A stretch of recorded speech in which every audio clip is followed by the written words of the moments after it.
I want to tell you a quick story about the Bible. The worst chapter break ever in the Bible. You know, they didn't put the original numbers in the original Bible. A lot of people don't know this. Like, that's not original to it.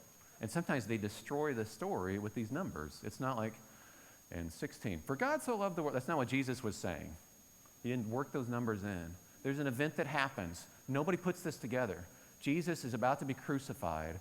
Peter is saying, wherever you go, I will follow you. Jesus says, no, you won't. You're going to deny me 3 times tonight.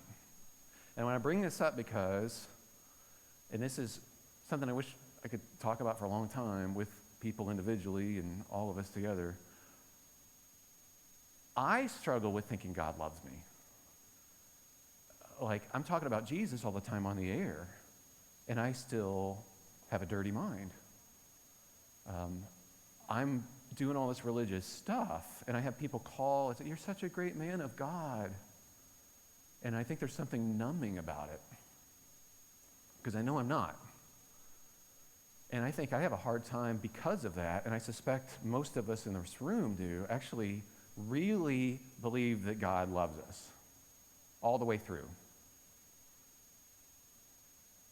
I tell this story because Peter's about to deny Jesus, and Jesus says, you're going to deny me 3 times. Well, the next verse, it switches chapters. That's the end of chapter 13. This next verse, and you didn't even know it was in this context. Next verse he says, but don't let your heart be troubled. Where I'm going, I will prepare a place for you. Nobody puts those 2 stories together. He's talking to Peter.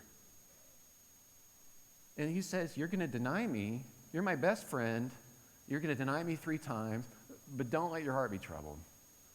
Because I'm going to go prepare a place for you, and then we're going to rejoin, and we're going to get to live in the same house again. Like, as somebody who's a professional Christian, I need to hear it. Because at one level, I don't know. I believe it, but I don't. And I suspect that's true for a lot of us here, because we're professionals, and we're talking about Jesus all the time. It's hard to actually internalize it and really believe it. People who think God is angry with them are not apt to forgive other people. You have to absorb it yourself. You're not going to get around that. You're not going to have the power to forgive other people if you deep down you suspect that God is not happy with you, because he really knows you and he doesn't like you. A lot of us haven't absorbed, I don't think, fully the gospel.